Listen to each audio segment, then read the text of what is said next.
A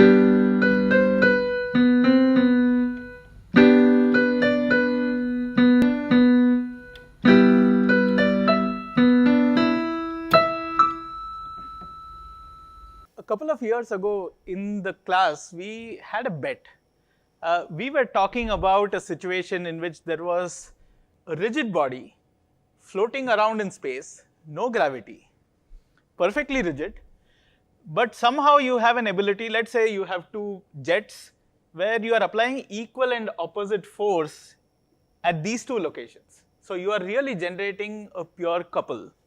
So the bet in class was, when you are able to do this, then what do you expect the motion of this rigid body to be? Will it be pure rotation, or will it be rotation plus translation? And if it is rotation of any form, will it be rotating about a point which is at the center of these two forces, or will it be rotating about some other point? This is something that you can actually try at home. You might be wondering, how are you going to set up an experiment where there is no gravity, where something is floating around in space? But in the class, students were able to figure out a simplification of this where you could do this experiment at home. So we'll come back to this. So today we'll really be talking about kinetics. So this is, again, to remind everybody, this is a refresher concept capsule series. And again, just a disclaimer, please remember these are all quick and dirty proofs. These are not necessarily fully rigorous proofs. So you really have to do these proofs yourself for you to fully gain confidence on these concepts. The discussion here will only serve to give you an overview and a quick idea about some of these concepts. The other aspect that I always tell all students is that the concepts are relatively simple, but you really have to apply them. You really need practice applying them in various different situations. You need to develop experience for you to really gain mastery over these concepts. So remember these things while you're going through this. So let us go back to our basic Newton's second law, F equals ma. Now let's see what happens to this once we take moments. So for that, let us go back to our systems of particles. And in our systems of particles, if you remember, we had thought of two particles I and j. Of course, there are n of those, but our focus is on the ith particle. And we would say all the external forces acting on the ith particle, their resultant together is called capital Fi. And the internal forces acting on the particles due to each other, they are called Fij and Fji. So Fij is the force acting on the ith particle due to the jth particle, and that is equal and opposite to Fji. This we had already discussed. Now, if we write the Newton's law for the ith particle, we get Fi plus summation over j Fij is equal to Mi Ai. This we have seen before. Now let us take moments on both sides. So let us do Ri cross both sides and sum over all I particles. So when we take moments on both sides and sum over I particles, the left hand side of this ends up being Ri cross with Fi plus sum over j Fij, and the whole thing is sum over I particles. And it is easy to see that the first term here is really the total moment of all external forces. And let me now switch the subscript. I would say about point O, because if you recollect, all our position vectors were originating from point O. The second part of this equation, that actually sums to 0. Now, we already talked about the fact that if we do a double summation ij, fij, the fact that you have equal and opposite forces makes that summation go to 0. But in this case, we also have a moment here, and that moment Ri is changing with I. So how is that still 0? So Fij and Fji are equal and opposite. Even if I have two different vectors with which I am taking moment, the fact that they have the same moment arm and they have equal and opposite magnitude makes it such that Ri cross Fij is equal and opposite to Rj cross Fji. Therefore, the second term goes to 0. So, left hand side is simply the sum of moments of external forces about O. The right hand side of that same equation ends up being sum over I particles Ri cross with MAI. And here again we will use the decomposition that we spoke about last time. So that is Ri we can write as a vector sum of Rg and Rij. That is position vector of ith particle you can write as position vector of center of gravity plus position vector relative to the center of gravity. So we do that and we would get this is Rg plus Rij cross with MAI, and this I write as Rg cross MIAI. By the way, I forgot to put an I here. These should all be MI plus sum over I Rij cross with MIAI. And it should be obvious that this is, I can take the I summation to the second term here, and that is nothing but total mass of the system of particles. So m times acceleration of center of gravity. We go to the second term. The second term we can write as a sum of two further terms, where I write now Mi, this Ai I further write as Ag plus Ai with respect to G. And here you can see that the first combination ends up being 0 because sum over I, Rij, Mi I can always bring here in that summation, that ends up being 0, and this gives me the first term is Rg Mag. The second term boils down to just sum over I, Ri with respect to G cross with MIAI with respect to G. Now let us take a look at the second term in more detail. As you may recollect, the equation for a general acceleration has a number of terms as we had derived in the kinematics concept capsule lecture. But here let us make one more assumption, that let us suppose we are looking at a rigid body, and if we are looking at a rigid body, then we know that the distance between the center of gravity and the ith particle is not changing. That simplifies the equation that we are dealing with, and we can therefore write the acceleration I with respect to G as simply alpha cross Ri with respect to G plus omega cross Ri with respect to G. We don't have to worry about the other terms and the Coriolis term and so on and so forth. We are left with only these two terms.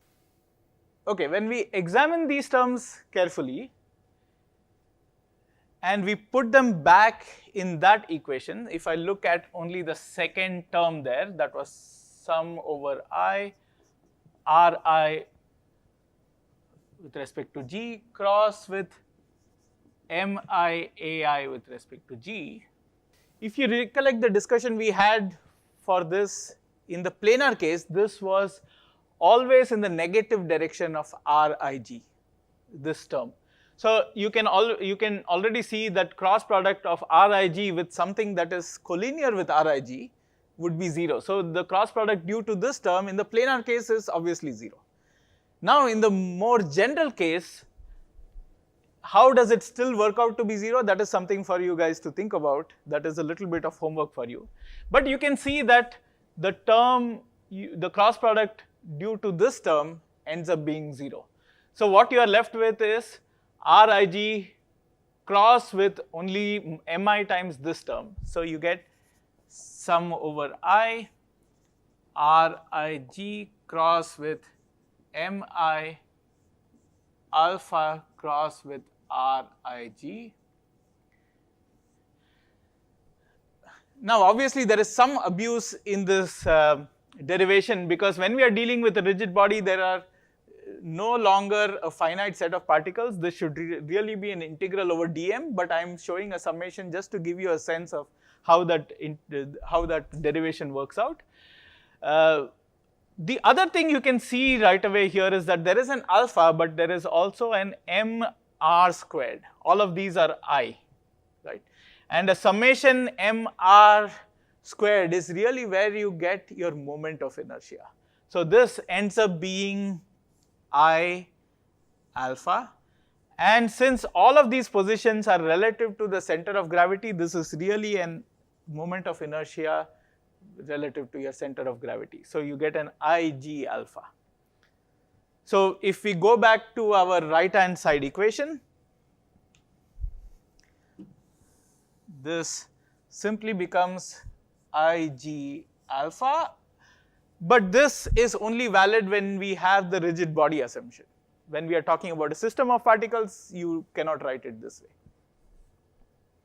So let's clean this up.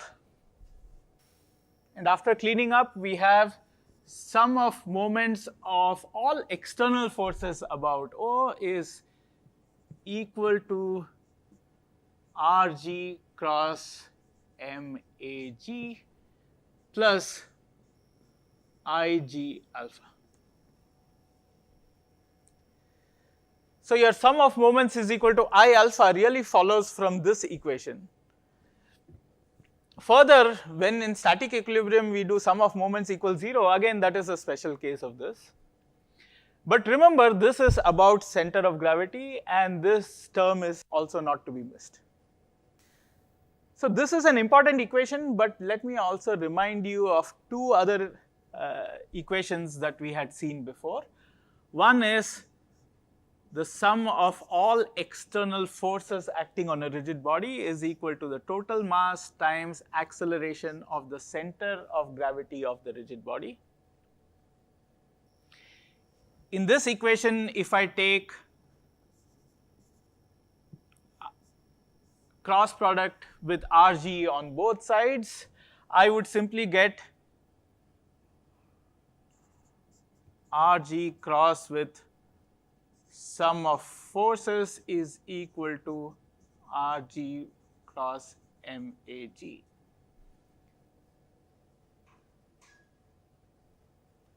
And parallelly, let us break down this equation into two terms.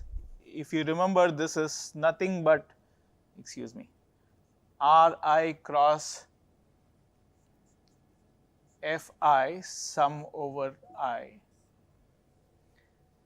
And I can write this as sum over I Rg plus Rig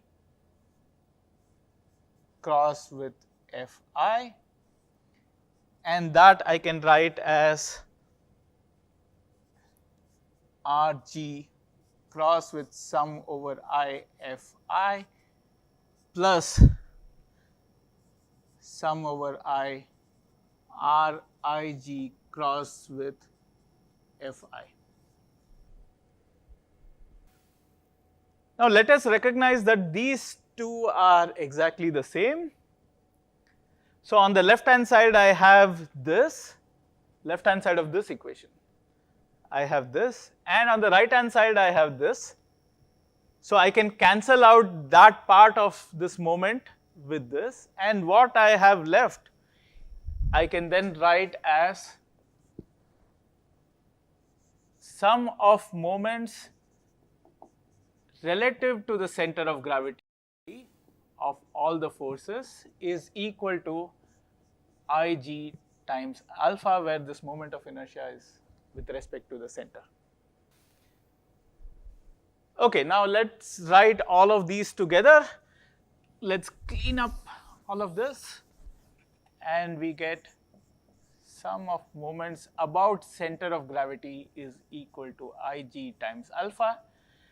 Now there is something important to note here. We didn't explicitly state it, but the assumption we were making here is that O is not an accelerating point. I should have mentioned it in the beginning. However, this equation is valid even if the center of gravity is accelerating, because it just follows from the equations. So these are two simple equations. My suggestion is only remember these. Don't try to remember all the special situations, parallel axis theorem, rotation about some other point. All of those follow from these equations. So it's always better to go back to basics when you're confused and apply the simplest form of these equations. Now let's move on. Now let's go to angular impulse and angular momentum. For that, let's go back to our basic equation again. This is Newton's law applied to a single particle. Now let us again do Ri cross both sides. But in addition, let us also then integrate with respect to dt on both sides and sum over I particles. And when you do that, on the left hand side you simply get the angular impulse between time instant 1 and time instant 2. Now that is really, the integral is from t1 to t2. Remember, we are talking about time integral now. And the right hand side is really sum over I integral of Ri cross with miai multiplied by dt t1 to t2. So let's look at this term more closely. We can again write this as sum of two accelerations, Ri cross with mi, acceleration of center of gravity, which I will now write as dvg by dt, plus acceleration relative to the center of gravity, which I will write vi with respect to g dt multiplied by dt, and this one more bracket I am seeing. Now this is very simple. Obviously the dt's cancel out. So you get one term which is Ri cross with mi dvg, and your integral makes it just vg. And you can bring mi here with the summation. The first term really becomes mrg cross with vg, and again I can move this m to the second part of this cross product, and the first term really becomes rg cross mvg. So the second term is sum over I Ri cross with m vig. Now here let's do two things. Let's assume we are dealing with a rigid body, and in case of rigid body, the distance between I and g is fixed. So this velocity simply becomes omega cross Ri with respect to g, and this Ri we can further write as Rg plus Ri with respect to g. Now if I do all of that, this entire term becomes Rg cross with Mvg plus sum over I Rg cross with Mivig plus sum over I Ri with respect to g cross with Mi omega cross with Ri with respect to g. And then it should be obvious that Rg, since it's not dependent on I, you can take the summation in here and sum over I Mivi with respect to g is 0 because you are measuring everything relative to the center of gravity. So only thing that remains is this term and the first term here. And this term again you can see, remember in rigid body it's really an integral. So integral dm r squared, that is again starting to look like a moment of inertia. So it's a moment of inertia times omega. So the right hand side of that equation ends up being Rg cross Mvg plus Ig omega. And everything is measured relative to the center of gravity, therefore it is Ig. So let's put this back in that original equation, and what we get is angular impulse in going from time instant 1 to 2 due to all external forces is equal to Rg cross Mvg plus Ig omega. And although we didn't discuss this, in this angular impulse, all the terms due to the internal forces cancel out, and so you are only dealing with angular impulse due to all the external forces. That is equal to Rg cross total mass times velocity of center of gravity plus moment of inertia about the center of gravity times omega. We'll make two more observations here. Just like last time, we can again think of moments about center of gravity alone. So angular impulse about the center of gravity in going from time instant 1 to time instant 2, we would get, just like last time, just Ig times omega, and this is applicable even if the center of gravity is accelerating. Whereas for this we have the assumption that we are taking moments about point O, which is not an accelerating point. Now the other thing we can do right here is, this is nothing but the total angular momentum of the rigid body about point O. Remember, this is valid only for rigid bodies. And if angular impulse is nothing but an integral dt, we can write this same equation in a different form where integral dt is equal to h.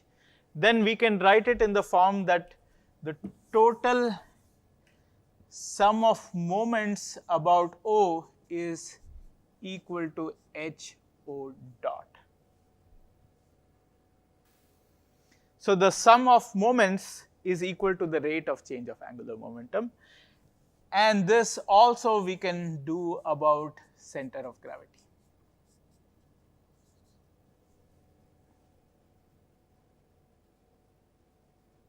So in summary, what we have seen are really only these set of expressions: angular impulse, angular momentum, and you can write it in a different form, and sum of moments is equal to I alpha.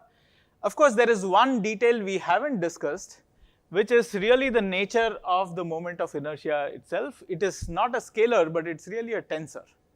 I'd like to think of it as a matrix. It's most convenient to think of it as a 3 by 3 matrix. We will talk about it in a separate refresher capsule. Now, one of the questions I would ask you guys, in case you have watched the Martian movie, there is a discussion about a slingshot. They come up with a way to, redirect the spacecraft and send it back to Mars in a relatively short period of time. Now I want you guys to think about whether it is related to angular impulse, angular momentum, whether it's related to linear impulse momentum, or is it a combination of those concepts and some other concepts. But an interesting fact there is, I don't know if you are familiar, but ISRO's Mangalyaan mission used that slingshot concept extensively. If I remember correctly, there were about 6 or 7 slingshots around the Earth before it was even launched towards Mars. So something you can look up. Okay, coming back, there are a number of other interesting things that come out of angular momentum. The gyroscopic effect that most of you are already familiar with, again comes out of this simple equation right here, and you can see it as just sum of moments is equal to rate of change of angular momentum.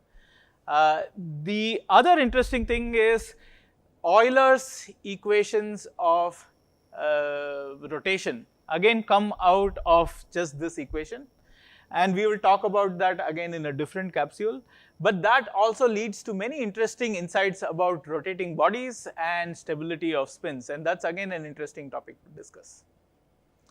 So with that, let's close this session. The Gyan of the day is really mix it up. And what I mean by mix it up is, oftentimes I find students, you would study one concept, then solve problems related to that concept. But then when you are faced with a totally different question about how can you explain the slingshot, it is very hard for most of us to connect which concept to use. So I think what is important while you are studying this is you study a little bit of angular momentum, then you solve a problem related to F equals ma, then you study a little bit of, so there is a lot of cross-linking that needs to happen in your mind for you to be able to have a bigger picture view of these concepts, rather than very niche view about these concepts. And I encourage the same on a personal level, even on other fronts. So while you're studying dynamics, play a little bit of badminton, listen to a little bit of music, and there is a lot of cross-linking that happens. Of course, you don't see it immediately, but after 10 years, 20 years, all of those have an effect. And to close off, remember, you can always learn anything you want. All the resources are available, in most cases, online. All you need is a little bit of commitment and patience. Even if you don't have much resources, you can always learn on your own.